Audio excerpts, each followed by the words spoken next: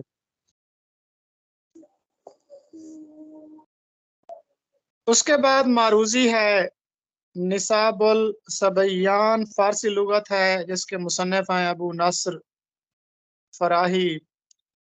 دشت کا مطلب ہوتا ہے صحرا، جنگل، ویرانہ۔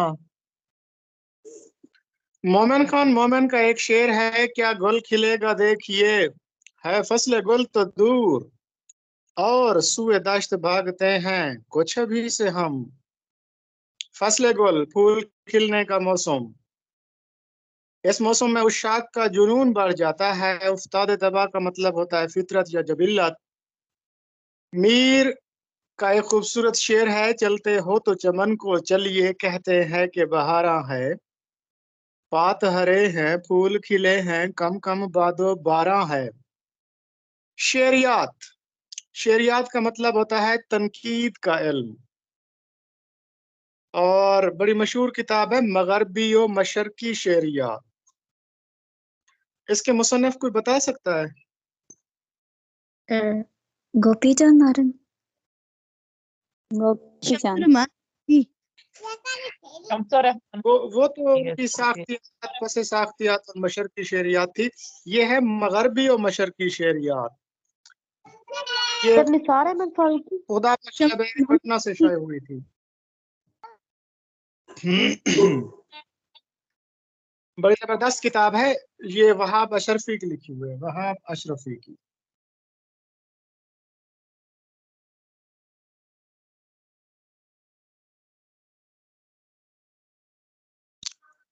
اچھا جی، کینٹو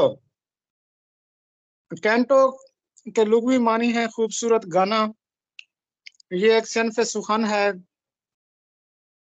اس کے موجد جعفر طاہر تھے۔ کوہ الوند ایران کے شہر ہمدان کا پہاڑ ہے۔ زرے داغ دل کے داغوں کی دولت، عشاق دل پر لگنے والے صدمات اور داغوں کو اپنا متاع عزیز سمجھتے ہیں۔ داغ کو اگر دیکھا جائے تو داغ جب خشک ہوتا ہے، زخم جب خشک ہوتا ہے اور داغ بن جاتا ہے تو وہ زردی مائل ہو جاتا ہے، سنہری رنگ کا ہو جاتا ہے۔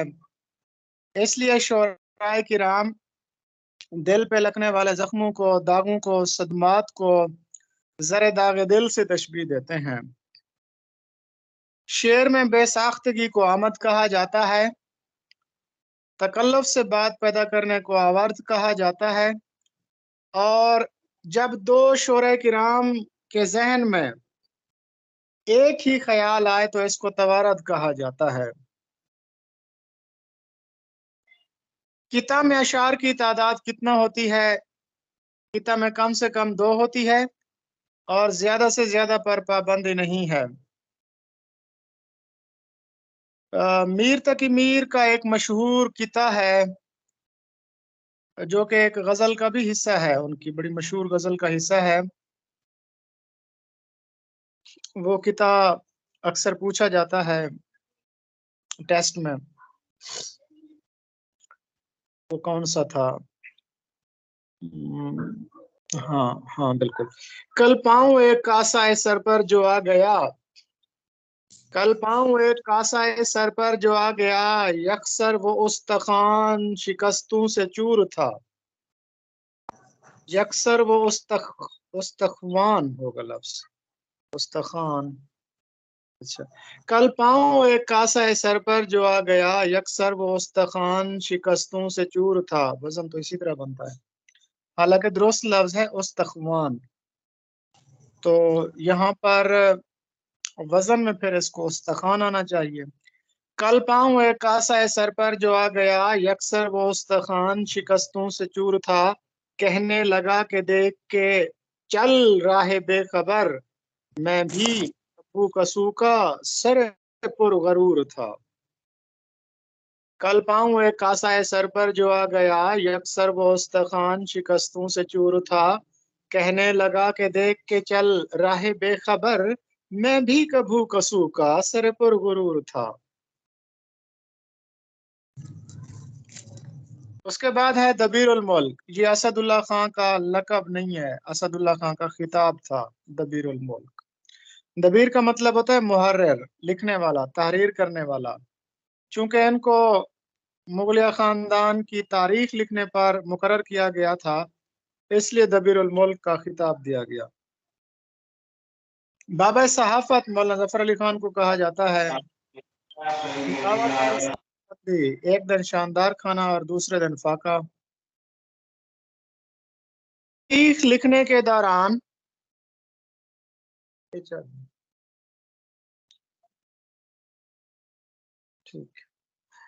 مورخہ، محررہ اور با تاریخ کا استعمال کیا جاتا ہے. مورخہ ماضی کی تاریخ کے لیے، محررہ حال کی تاریخ کے لیے، اور با تاریخ مستقبل کی تاریخ کے لیے استعمال کیا جاتا ہے.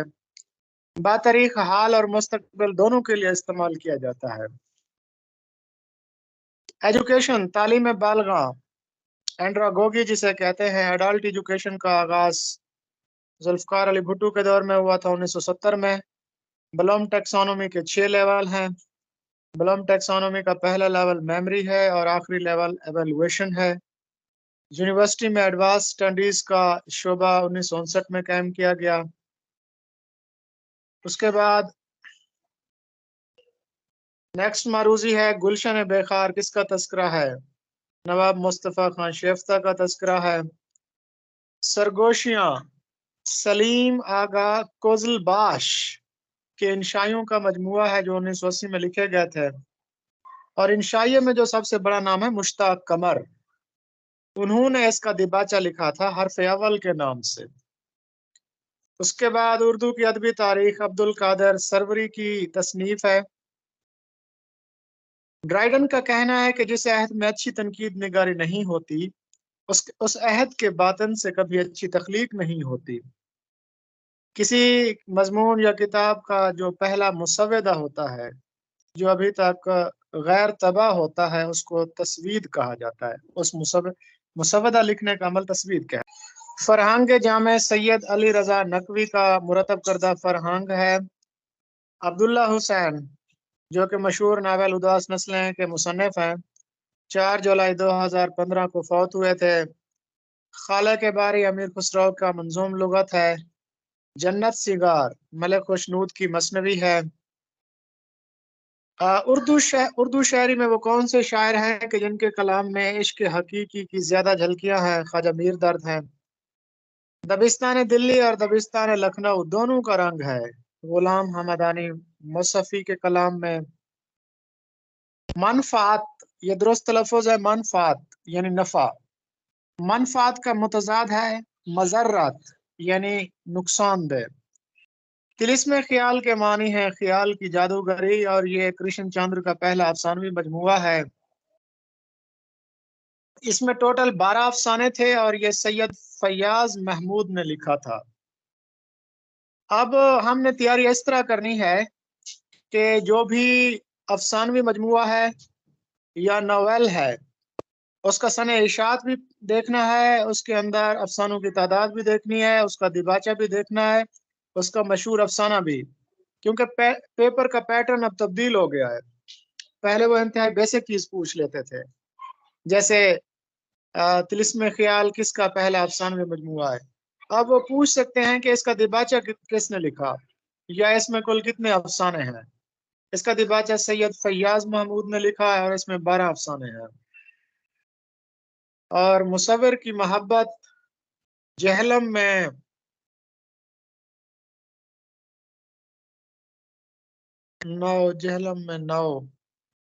جہلم میں نو پر، ہاں ٹھیک ہے، کشتی۔ اچھا، اس کے بعد ہے تالاب کی حسینہ، مجھے کتے نے کاٹا، یہ اس کے مشہور افسانے ہیں۔ کرشن چندر کے بارے میں بتا دیں کہ ان کا تعلق ترقی پسند تحریک سے تھا، اور کچرا بابا بھی ان کا بڑا خوبصورت افسانہ ہے، اور یہ ترقی پسند تحریک کے سیکٹری بھی رہے تھے، ترقی پسند انجمن ترقی پسند مصنفین کے یہ سیکٹری بھی رہے تھے۔ اس کے بعد غالب کا شعر ہے کہ گنجینہ معنی کا طلسم اس کو سمجھیے جو لفظ کے غالب میرے اشعار میں آوے، بی بی بابو اور بے باسوان حسن نثار کے کالموں کا مجموعہ ہے، ریسنٹلی شائع ہوا ہے۔ ناکوں چنے چبوانا نہایت تنگ کرنا، ہتھیلی پر سرسوں جمانا حیرت انگیز کام کرنا، اثار و سنادید بزرگوں کی نشانیاں، اردو معلی۔ یہ غالب کے اردو خطوط کا دوسرا مجموعہ ہے جو کہ 21 مارچ 1869 کو شائع ہوا تھا، غالب کی وفات کے کچھ روز ہی بعد۔ اس میں کل 472 خطوط ہیں، اور غالب نے 178 لوگوں کے نام کل خطوط لکھے تھے، اور غالب کا جو پہلا خط تھا وہ منشی ہر گوپال تفتہ کے نام تھا 1847 میں۔ مصلحت کہتی ہے وہ آئے تو کیوں آئے یہاں، دل کا یہ حال ہر آہٹ پہ دھڑک جاتا ہے، نعت کا خوبصورت شعر تھا۔ آل احمد سرور کا کہنا ہے کہ زبان جتنی ترقی کرتی جاتی ہے مجموعی طور پر وہ سادہ اور پرکار ہوتی جاتی ہے۔ پل صراط ناول ہے سعیدہ مظہر کا، اور پل صراط موسیٰ مجروح کا بھی ایک افسانہ ہے۔ دیار دوست شریف فاروق کا سفر نامہ ہے۔ آواز دوست مختار مسعود کی کتاب ہے، بڑی شاندار کتاب ہے۔ آواز دوست 1972 میں غالباً شائع ہوئی تھی، اور اس کتاب کا جو انتصاب ہے وہ والد کا نام ہے۔ آج تک نقاد اس نتیجے پہ نہیں پہنچ سکے کہ یہ خاکہ ہے، انشائیہ ہے، یادداشت ہے، آپ بیتی ہے، کیا ہے، مضامین ہیں۔ خیر، میں تو مضامین کہوں گا، اس میں 2 بڑے مضمون ہیں، مینار پاکستان اور کہتر رجال۔ یہ آواز دوست کا جو عنوان ہے نا، مولانا رومی کے ایک شعر سے لیا گیا ہے۔ خشک تارو خشک چوبو خشک پوست از کجا می آیا دی آواز دوست۔